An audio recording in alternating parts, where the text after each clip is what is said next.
గురువారం పల్నాడు జిల్లా నర్సరావుపేట నియోజకవర్గం రొంపిచెర్లలోని శ్రీ బాల త్రిపుర సుందరి సమేత శంకరేశ్వర స్వామి తిరునాళ్ల మహోత్సవంను పురస్కరించుకుని ఆలయంలో స్వామివారిని దర్శించుకున్న నర్సరావుపేట శాసనసభ్యులు డాక్టర్ చదలవాడ అరవింద బాబు. ఈ సందర్భంగా భక్తులందరికీ శాంతి, సౌభాగ్యం, సుభిక్షం కలగాలని, స్వామివారి ఆశీస్సులు ఎల్లవేళలా మనకు లభిస్తాయని కొనియాడారు.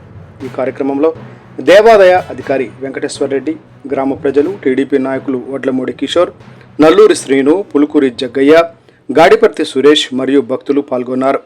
తిరునాళ్ల సందర్భంగా ఏర్పాటు చేసిన 2 విద్యుత్ ప్రభలు, సాంస్కృతిక కార్యక్రమాలు భక్తులను విశేషంగా ఆకట్టుకున్నాయి.